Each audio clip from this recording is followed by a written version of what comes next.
I think it's time for an upgrade. I have an i7-8700 that I'm going to be replacing with a Ryzen 9550X. And I'm also upgrading the storage on this over to a Gen 4 NVMe drive, the Western Digital Black 1 terabyte.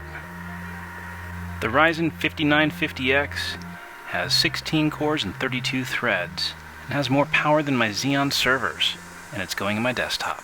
I'm installing the Aorus X570 Elite, and I scored this baby on eBay for $150, and they got it as part of a Newegg shuffle with a video card, but didn't need a motherboard. Today I'm going to go ahead and upgrade my system. I had the parts come in a few days ago, and now I have a little bit of time to go ahead and start taking it apart. And if this is the first time you've seen my channel, I mostly make tech videos, so go ahead and slap that subscribe button and also slap like so we can hack the algorithm and I can keep on making some more videos. So first we're going to go ahead and take this apart here.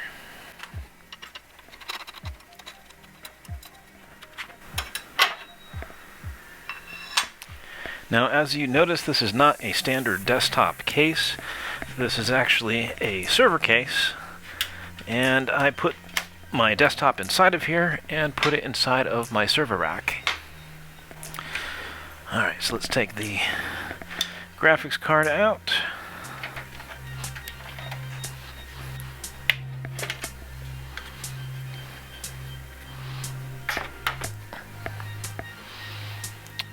And take out the cheapest 10 gig Ethernet adapter here. This is the Rosewill. I have another video on my channel if you want to check it out. I'll probably link to it somewhere on here for you.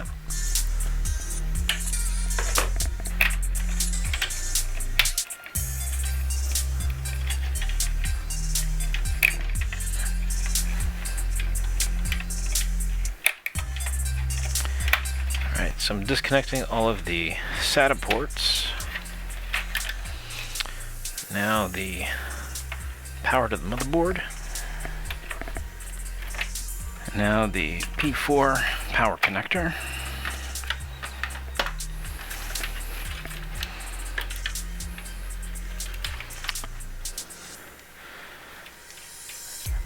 And I'm disconnecting the case fans as well, just so I have better and easier access to the motherboard here to pull it all out.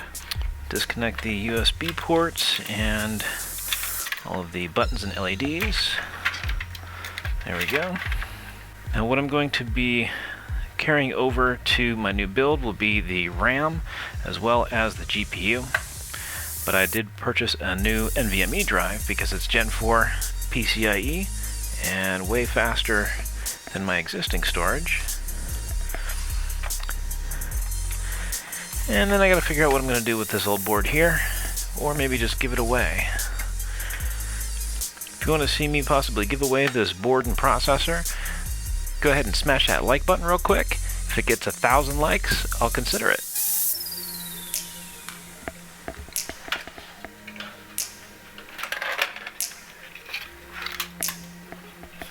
Alright, and here is the old board. Let's go ahead and get the memory out of it.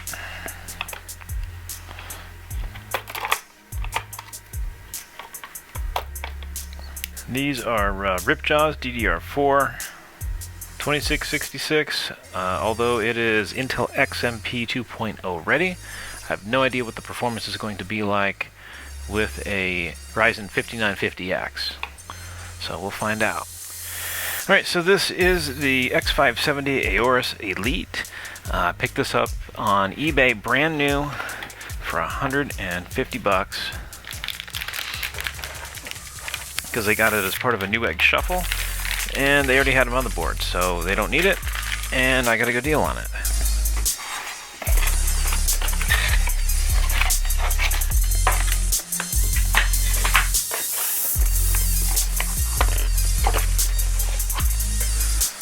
Alright, I got a nice badge here that I could put on the computer. If I remember correctly, the motherboard allegedly said, by adding this to the case, you can increase processor speed by up to 5% without even overclocking. And now you know. Alright, so I'm going to go ahead and take this motherboard and put it into the case.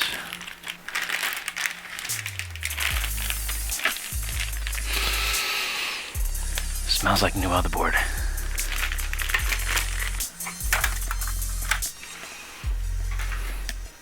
Alright, so first I'm going to go ahead and put in the NVMe drive. That's cool. So it has like a thermal pad here for the drive, which is nice.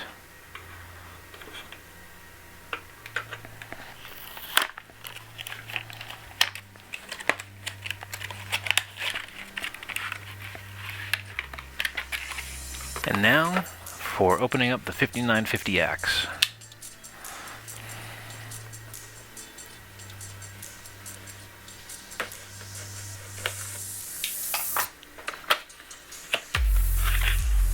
Wow, it's literally just cardboard on the inside and the chip and like a manual, maybe some stickers or something. Oh man, not even any free stickers to increase your virtual horsepower? That's crazy. You'd figure at this price point they give you something. Oh wait. Alright, now it's very important that you take this Ryzen 9 sticker and affix it to the front of your case because it increases your virtual horsepower by up to 15%. And now you know.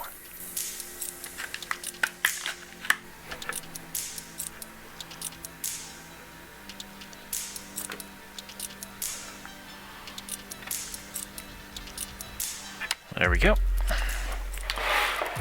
Now one thing I didn't like about the stock cooler on this is this thing was loud, and because it's not the 8700K series, this is not overclockable, so that kind of sucked. But it was a deal on like a Black Friday on Newegg that I stayed up really late to be able to snag a deal.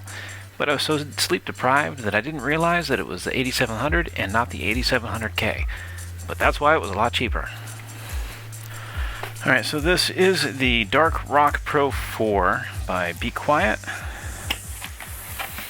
And this thing literally supports like twice the TDP that this processor is. Even if I push the Ryzen 5950X to its max, this has plenty of room to go. We'll keep it nice and cool. I think the only thing that really sucks is that you gotta buy this separate. You'd figure if you're spending close to $1,000 on a processor, they might actually include a decent cooling solution, but that's not the case. You gotta pay extra for it.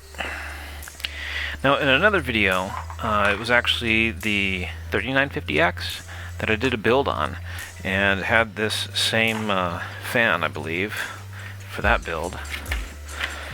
I'll go ahead and leave a link somewhere on the screen here for you if you want to go check that out as well. Now this will actually be one of the few manuals that I'm actually going to open up, just to make sure I have all the correct brackets on here. Now because most of my viewers don't have the attention span to watch me actually put this onto the motherboard and mount it, I'm going to go ahead and just cut right through that with the magic of video editing. Alright, so next I went ahead and created a Windows 10 USB drive here, and this is actually USB 3.2, and this thing is fast. In fact, when I loaded up my new Ryzen system onto the Gen 4 NVMe SSD, it took less time to install Windows than it did for me to actually type in my information to go ahead and log in for the first time and disabling all the Cortana stuff. It was crazy fast. After I got everything up and running, I went ahead and tried rendering some video using various different programs, and it turns out that now the bottleneck is strictly the GPU, which was the Vega 56 flashed over to Vega 64 firmware. Now, I got a 3070 Ti, and that has made a huge difference to the performance on video editing. However, I do notice that I still cannot max out the 5950X with whatever I throw at it. So in a way, I'm still bottlenecked at the GPU. Really wish I could have gotten like a 3080 or a 3090, but this is all I can get my hands on so far. Now if you like this video, go ahead and smash that like button, and if you didn't like this video, then go ahead and share it with somebody that you don't like. I'll catch you in the next one.